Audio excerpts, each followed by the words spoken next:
Hello students, today we are going to start another chapter, chapter number 8, economic importance of bacteria and fungi। और इस chapter में हम देखेंगे कि किस तरह से बैक्टीरिया और फंजाई हमारे लिए बहुत ज़्यादा यूज़फुल भी हैं और ये बहुत सारे फैटल डिजीज़ भी कॉज करते हैं। तो हम एक एक करके पढ़ेंगे इनके इम्पोर्टेंस के बारे में, किस तरह से ये इकोनॉमिकली हमारे लिए इम्पोर्टेंट हैं। बैक्टीरिया बहुत ही ज़्यादा प्रिमिटिव कह सकते हैं इनको, ये प्रिमिटिव फॉर्म्स हैं ऑर्गेनिज्म के, और ये सिंगल सेल ऑर्गेनिज्म होते हैं और इनके सेल के अंदर न्यूक्लियस, वेल फॉर्म्ड न्यूक्लियस नहीं होता है, सेल ऑर्गेनेल्स नहीं होते हैं। तो सेल ऑर्गेनेल्स आप लोग फर्स्ट चैप्टर में पढ़ चुके हैं। सेल ऑर्गेनेल्स जो कि सेल के अंदर mitochondria, ribosomes, Golgi bodies, chloroplast, ये सारी चीज़ें जो हैं these are all known as cell organelles. तो ये कम्प्लीटली मिसिंग होते हैं बैक्टीरिया के अंदर।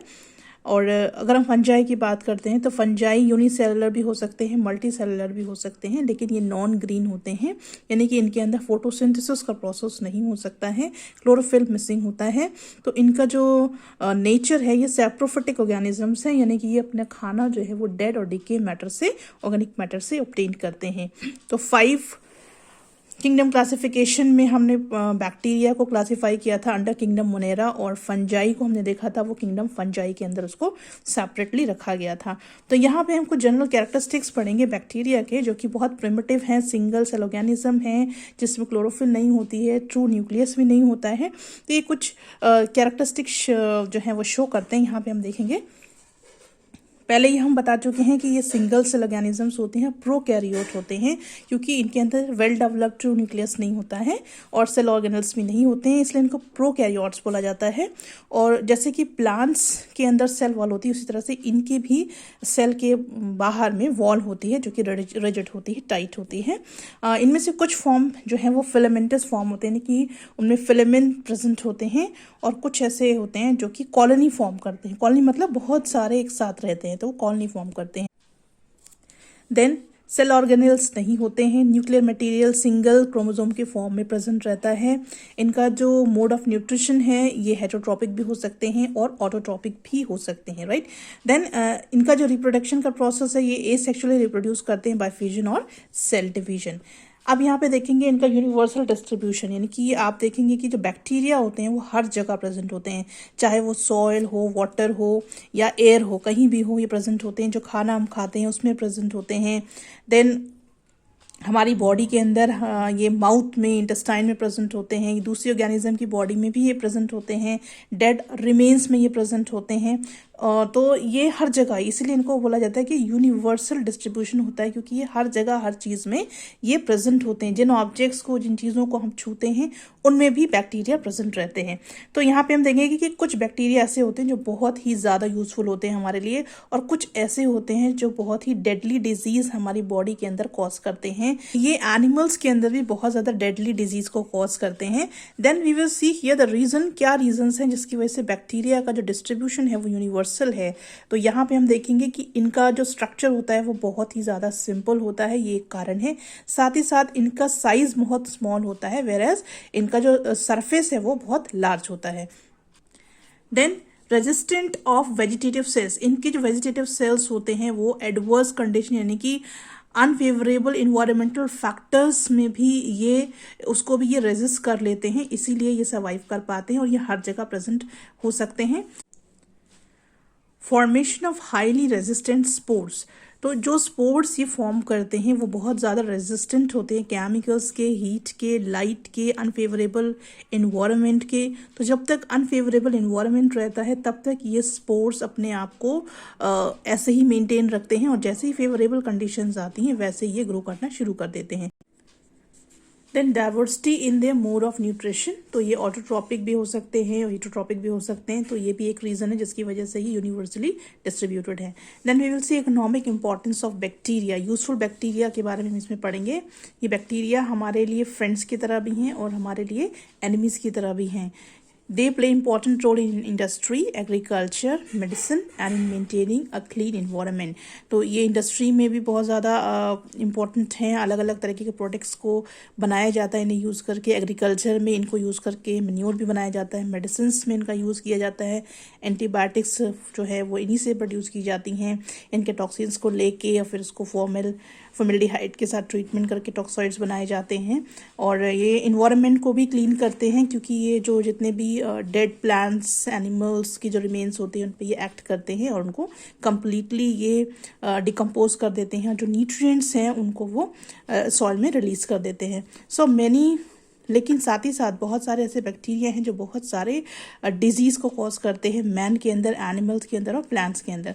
तो यहाँ पे हम देखेंगे कि बैक्टीरिया का यूज़फुल रोल क्या है और कैसे कैसे अलग अलग जगहों में ये यूज़फुल है। तो first we'll see in industry के अंदर हम देखेंगे प्रिपरेशन ऑफ कर्ड, यानी कि दही बनाने का जो प्रोसेस होता है उसमें बैक्टीरिया बहुत हेल्पफुल है। तो उसमें जो बैक्टीरिया यूज़ होता है वो होता है लैक्टोबैसिलस बैक्टीरिया। ये क्या करता है, मिल्क को फर्मेंट करता है। फर्मेंटेशन मतलब होता है उसको सड़ाना, ठीक है। तो जो मिल्क फर्मेंट होता है by the help of lactobacillus bacteria, उसके बाद में ये कर्ड का फॉर्मेशन हो जाता है। और इस प्रोसेस में क्या होता है कि मिल्क के अंदर जो शुगर प्रेजेंट होती है जिसको बोलते हैं लैक्टोज, वो कन्वर्ट हो जाती है लैक्टिक एसिड में, और इसी लैक्टिक एसिड की वजह से ही दही के अंदर एक डिफरेंट टेस्ट आता है, राइट। देन क्योरिंग ऑफ चीज़, इसमें क्या करते हैं कि चीज़ के अंदर जितना भी मॉइस्चर होता है उसको पहले हटा दिया जाता है और उसके बाद उसको ड्राइड फॉर्म में लाया जाता है। देन आफ्टर बैक्टीरिया को यूज़ करके इसमें डिफरेंट टेस्ट या अरोमा डेवलप किए जाते हैं। तो इस प्रोसेस को क्योरिंग ऑफ चीज़ बोलते हैं। तो यहाँ पे देखेंगे कि bacteria help in producing cheese of a particular taste, right. Then curing and ripening of tea and tobacco leaves. तो टबैको लीव्स और टी में भी यही है कि उसमें मॉइस्चर को निकाल लिया जाता है और उसके बाद बैक्टीरिया को यूज़ करके उसमें एक कैरेक्टरिस्टिक एरोमा और फ्लेवर को प्रोड्यूस किया जाता है। देन लेदर इंडस्ट्री में जो मैमल्स की स्किन होती है उसके ऊपर से जो टिश्यूज़ होते हैं और हेयर्स होते हैं उनको हटाया जाता है। इस प्रोसेस को टैनिंग बोला जाता है और ये प्रोसेस किया जाता है by the help of bacteria. Bacteria क्या करते हैं कि जो स्किन होती है उसको फर्मेंट कर देते हैं और उसके बाद में ये जो हेयर्स हैं उनको निकालना आसान हो जाता है। Next is rating of fibres. Rating of fibres means ये वो प्रोसेस होता है जिसमें प्लांट फाइबर्स को सेपरेट किया जाता है और इस प्रोसेस को करने के लिए हेल्प में लिया जाता है पॉन्ड वाटर बैक्टीरियम जिसका नाम है क्लोस्ट्रीडियम ब्यूटिलिकम, ठीक है। तो इसको क्या किया जाता है, इसकी मदद से जूट, हेम्प और फ्लेक्स फाइबर्स का सेपरेशन किया जाता है और इन फाइबर्स को फिर यूज़ किया जाता है रोप्स को बनाने में, लिनेंस को बनाने में और इस तरह के और भी डिफरेंट प्रोडक्ट्स को बनाने में इसको यूज़ किया जाता है। Then comes manufacturing of vinegar, यानी कि सिरका बनाने के प्रोसेस में यूज़ किया जाता है। सिरके को प्रोड्यूस किया जाता है फ्रॉम द शुगर सोल्यूशन और शुगर सोल्यूशन के अंदर बैक्टीरिया को डाला जाता है, दैट इज एसिटोबैक्टर एसिटी को डाला जाता है और ये इसको फर्मेंट करता है और इसको फॉर्म कर देता है इनटू विनेगर और एसिटिक एसिड। देन यहाँ पे हम देख सकते हैं कि किस तरह से इंडस्ट्री में ये बहुत इंपॉर्टेंट रोल प्ले करता है। Then after will talk about किस तरह से ये मेडिसिन फील्ड में ये हेल्प करता है। तो यहाँ पे 3 कैटेगरीज ऑफ मेडिसिन हैं जो कि बैक्टीरिया के थ्रू ऑब्टेन की जाती हैं। तो ये ऑलरेडी हम प्रीवियस चैप्टर में भी पढ़ चुके हैं about antibiotics, vaccine and serums. तो यहाँ पे हम एक बार फिर से इसको रिवाइज कर लेते हैं कि बहुत सारे एंटीबायोटिक्स हैं जैसे कि क्लोरोमाइसिटिन, स्ट्रिप्टोमाइसिन, ओरोमाइसिन, टेट्रामाइसिन, ये सारे बैक्टीरिया से ही प्रोड्यूस किए जाते हैं और इनका इफेक्ट क्या है कि ये दूसरे पैथोजेनिक माइक्रोऑर्गेनिजम्स की ग्रोथ को इनहिबिट करते हैं, रोकते हैं और हेल्प करते हैं या क्योर करते हैं डिजीजेस जिसमें आपका एग्जांपल दिया है टाइफॉइड, डिप्थीरिया, निमोनिया, ट्यूबरक्लोसिस।